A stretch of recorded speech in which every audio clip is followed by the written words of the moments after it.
Hello friends, അപ്പോൾ നമ്മുടെ ചലഞ്ചിൻ്റെ 7ാമത്തെ ദിവസമാണ് ഇന്ന് ബാക്കും ബൈസപ്സും ആയിരുന്നു വർക്കൗട്ട് ചെയ്യേണ്ടിയിരുന്നത്. പക്ഷേ വീഡിയോ എടുപ്പിൻ്റെ ഫോക്കസിൽ ബൈസപ്സ് ചെയ്യാൻ പറ്റിയില്ല. അതിൻ്റെ ചെറിയൊരു ദേഷ്യത്തിലാണ് ആശാൻ. അപ്പോൾ ആശാൻ പറഞ്ഞു, നാളെ തൊട്ട് ആദ്യം നീ വീഡിയോ എടുത്ത് തീർക്ക്, അതിൻ്റെ കാര്യങ്ങളെല്ലാം കഴിഞ്ഞതിന് ശേഷം വർക്കൗട്ട് ചെയ്താൽ മതി എന്നുള്ളൊരു സ്റ്റാൻഡിലാണ്. അപ്പോൾ നമുക്ക് ആശാൻ്റെ അടുത്ത് ചോദിക്കാം നമ്മുടെ വർക്കൗട്ടിനെ പറ്റിയിട്ട്. ആശാനെ പറയൂ. ഇതുപോലെ നമ്മളിന്ന് ലാക്സും നമ്മുടെ ബൈസപ്സും നമ്മൾ ഫോക്കസ് ചെയ്ത വർക്കൗട്ട്. ഓക്കെ, ഞാനൊന്നത് എൻ്റെ വർക്കൗട്ട് എൻ്റെ ടൈം പോലും ഷെഡ്യൂൾ മാറ്റിയിട്ട് അയത്തുവാനായിട്ടുള്ള വർക്കൗട്ട് നമ്മൾ ഉദ്ദേശിക്കുന്നത് പറഞ്ഞാൽ നമുക്ക് നമ്മുടെ റിസൾട്ട് നമ്മൾ 2 ഡേയ്സ് ചാലഞ്ച് നമ്മൾ മുന്നിൽ വെച്ചിട്ടുണ്ടായിരുന്നു. അതാണ് നമ്മൾ ഉദ്ദേശിക്കുന്നത്. ഇപ്പോൾ നമ്മുടെ 7 ഡേയ്സ് കംപ്ലീറ്റ് ആയി. പിന്നെ എനിക്ക് ഫസ്റ്റ് പറയാനുള്ള കാര്യം എന്ന് പറഞ്ഞു കഴിഞ്ഞാൽ, ഈ രീതി പോയി കഴിഞ്ഞാൽ ഒന്നെങ്കിൽ ഞാൻ വേറെ കളിക്കും, അല്ലെങ്കിൽ അയത്തുവിനെ സെപ്പറേറ്റ് ആയിട്ട് കളിക്കും. എൻ്റെ മെയിൻലി റീസൺ എന്ന് പറഞ്ഞു കഴിഞ്ഞാൽ നമ്മുടെ വർക്കൗട്ട് പ്രോപ്പർ ആവുന്നില്ല. ഒന്നെങ്കിൽ വീഡിയോ എടുക്കുക, ഇല്ലെങ്കിൽ വർക്കൗട്ട് ചെയ്യുക. ഇല്ലെങ്കിൽ വീഡിയോ ഫസ്റ്റ് ടൈം എടുത്തിട്ട് അത് കംപ്ലീറ്റ് ചെയ്തിട്ട് മാത്രം വർക്കൗട്ടിലോട്ട് പോവാം. ഓക്കെ, പിന്നെ നമ്മൾ ഈ ചേഞ്ചസ് 100 ഡേയ്സ് ചലഞ്ച് എന്നും പറഞ്ഞിട്ട് നമ്മളെല്ലാ കസ്റ്റമേഴ്സിനോടും പറയുന്നുണ്ട്, കാര്യങ്ങളുണ്ട്. ആ റിസൾട്ട് ഉണ്ടാക്കി തരേണ്ട ഉത്തരവാദിത്വം എന്താണ്. അതുകൊണ്ട് പ്രോപ്പർ റെസ്റ്റ്, സ്ലീപ്പിങ് കറക്റ്റ് ആയിരിക്കണം. ഇതുപോലെ സ്ലീപ്പിങ് കറക്റ്റ് അല്ല. ഇപ്പം വീഡിയോയുടെ പുറകിനാണ് ഇത് മെയിൻലി പറഞ്ഞാൽ വീഡിയോയുടെ പുറകിനാണ്. റെസ്റ്റ് ഇല്ലാതെ നമ്മുടെ കാര്യങ്ങൾ നടക്കില്ല. പിന്നെ ഇതുപോലെ വർക്ക് കുഴപ്പമില്ല, നമുക്ക് റെസ്റ്റ് കിട്ടുന്നുണ്ട്, പക്ഷേ സ്ലീപ്പിങ് കറക്റ്റായിട്ട് വരുന്നില്ല. പിന്നെ വർക്കൗട്ട് നമുക്ക് ഓക്കെയാണ്, പക്ഷേ അതിനകത്തുള്ള റെസ്റ്റ് കാര്യങ്ങളും കൂടെ ആയിത്തുമോൻ കുറച്ചുകൂടെ ഓക്കെ ആക്കി കഴിഞ്ഞാൽ ഓൻ അറിഞ്ഞിട്ടില്ല അത് വീഡിയോ വെച്ചിട്ടുണ്ടെന്നുള്ള കാര്യം ഓൻ അറിഞ്ഞിട്ടില്ല. പിന്നെ ഞാൻ ഡയറ്റും കാര്യങ്ങളെല്ലാം തന്നിട്ടുണ്ട്. ആ രീതിയിൽ തന്നെ നോക്കുക ബാക്കി കാര്യങ്ങളെല്ലാം. ബ്രോ ചെറുതായിട്ടൊന്ന് റെക്കോർഡിങ്ങിലാണ്.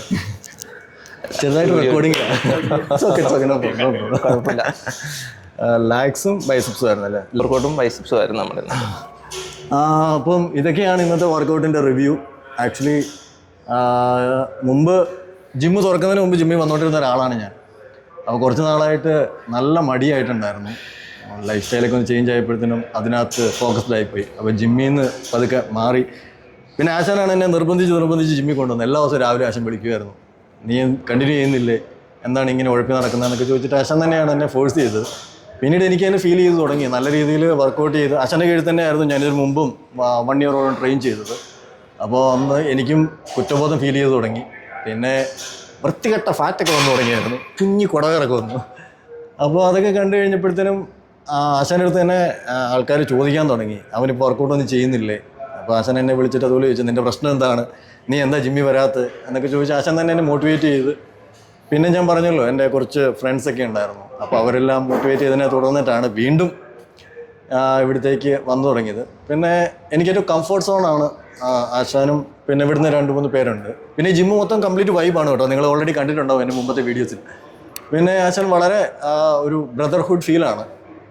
എന്ത് കാര്യം കൊണ്ടെങ്കിലും മുഖത്ത് നോക്കി പറയും, അത് ഒന്നാമത്തെ കാര്യം. പിന്നെ എല്ലാ ദിവസവും രാവിലെ ആശാൻ വിളിക്കും, പ്രത്യേകിച്ച് പറയും, ഒരൊഴിവും പറയേണ്ട, മര്യാദയ്ക്ക് ജിമ്മിൽ പോരും. ഞാൻ എന്തെങ്കിലുമൊക്കെ കള്ളത്തരം പറഞ്ഞ് ചാടാൻ വേണ്ടി നിന്ന് കഴിഞ്ഞാൽ ആശാൻ പറയും, മോനെ നടക്കുകയല്ല, നീ വാ, നീ ഇവിടെ വന്നു കഴിഞ്ഞിട്ട് നമുക്ക് ബാക്കി സംസാരിക്കാം. അപ്പം അങ്ങനെയൊക്കെ പറയുന്നതുകൊണ്ടും പിന്നെ ഇങ്ങനെയൊക്കെയുള്ളൊരു ട്രെയിനറെ കിട്ടുക എന്ന് പറഞ്ഞാൽ അതൊരു ഭാഗ്യമാണ്. അപ്പം എനിക്ക് പറയാനുള്ളത്, ഈ പറഞ്ഞ പോലെ നമുക്ക് ജിമ്മിൽ സ്ഥിരമായിട്ട് വരാനുള്ളൊരു കൺസിസ്റ്റൻസി കിട്ടണമെങ്കിൽ നമുക്ക് ഈ പറഞ്ഞ പോലത്തെ ഒരു വൈബ് ജിമ്മിൽ ഉണ്ടാക്കിയെടുക്കുക എന്ന് പറയുന്ന ഒരു മെയിൻ സാധനമാണ്. അങ്ങനെയാണെങ്കിൽ ഒരു കൺസിസ്റ്റൻസി കീപ്പ് ചെയ്യാൻ എളുപ്പമായിരിക്കും. പക്ഷേ ഫ്രണ്ട്ഷിപ്പ് അവിടെ ക്രിയേറ്റ് ചെയ്താൽ വേറൊരു പ്രശ്നം എന്ന് വെച്ച് കഴിഞ്ഞാൽ വർത്തമാനം പറഞ്ഞ് റെസ്റ്റ് ആയി പോകുന്നുള്ളത്. അപ്പോൾ ആശാൻ അതിന് സമ്മതിക്കാറില്ല. ഞാനും സാന്റോബ്രോ എന്ന് പറയും, സാന്റോബ്രോ നല്ല ഫോമിൽ നിൽക്കുന്നത് ഭയങ്കര ഡെഡിക്കേറ്റഡ് ആയിട്ടുള്ള ഒരു ആളാണ്. ആശാൻ്റെ ശിഷ്യൻ തന്നെയാണ്. അപ്പോൾ ഞങ്ങൾ ഒരുമിച്ചായിരുന്നു വർക്കൗട്ട് ചെയ്തുകൊണ്ടിരുന്നത്. അങ്ങനെ ഞങ്ങൾ ഭയങ്കര കമ്പനിയായി. ഞങ്ങൾ കൂടുതൽ സമയം വർത്തമാനം പറയാൻ തുടങ്ങി കഴിഞ്ഞപ്പോഴത്തേനും ആശാൻ സ്പ്ലിറ്റ് ചെയ്ത് 2 പേരെ 2 ടൈമിൽ വന്നാൽ മതി എന്ന് പറഞ്ഞിട്ട് ഞങ്ങൾ 2 പേരെ 2 ഇടത്താക്കി. ഇപ്പം ലെഗ് ഡേയുടെ അന്ന് മാത്രമാണ് ഒരുമിച്ച് കളിക്കുന്നത്. ലെഗ് ഡേ എന്ന് പറഞ്ഞാൽ എല്ലാ ആശാന്മാരെയും പോലെ ആശാനും പ്രാന്താണ്. അന്ന് ഇവിടുന്ന് ഇഴഞ്ഞാണ് ഞങ്ങൾ വീട്ടിൽ പോകുന്നത്. ഒരു മയവും കാണിക്കുകയില്ല. എത്ര വയ്യ, തല ഇറങ്ങുന്നു, ദേ വീഴാൻ പോകുന്നു എന്നൊക്കെ പറഞ്ഞു കഴിഞ്ഞാലും ആശാൻ അറിയാം കള്ളത്തരമാണോ ഉള്ളതാണോ പറയുന്നതെന്ന്. അത് ചെയ്യിപ്പിച്ചിട്ടേ വിടുകയുള്ളൂ. പിന്നെ ഷോ കാണിക്കാൻ വേണ്ടി ഒരുപാട് വെയിറ്റ് എടുക്കാമെന്ന് വെച്ച് കഴിഞ്ഞാലും പുള്ളി സമ്മതിക്കാറില്ല. വേണ്ട അതൊന്നും വേണ്ട, അത്ര ആയിട്ടില്ല. അപ്പം നമുക്ക് എടുക്കാൻ പറ്റുന്നതിൽ കുറച്ച് വെയിറ്റ് നിലവിൽ ആശാൻ എടുപ്പിക്കാറുള്ളൂ. അതുകൊണ്ട് തന്നെ ഇഞ്ചുറി കാര്യങ്ങളൊന്നും ഓർത്ത് നിലവിൽ പേടിയൊന്നുമില്ല. ഇതുവരെ അങ്ങനെ ഫോംസ് കറക്റ്റ് അല്ലാണ്ടായി ഒരു വേദനയോ കാര്യങ്ങളോ ഇതുവരെ എനിക്ക് ഫീൽ ചെയ്തിട്ടില്ല. ഇപ്പം ഞാൻ 1 വർഷത്തോളം ആശാൻ്റെ കീഴിൽ നിൽക്കുന്നു. അപ്പോൾ ഇത്രയൊക്കെ ഉള്ളൂ ഇന്നത്തെ വീഡിയോ. അപ്പം ബാക്കി നാളെ കാണാം. ഓക്കെ.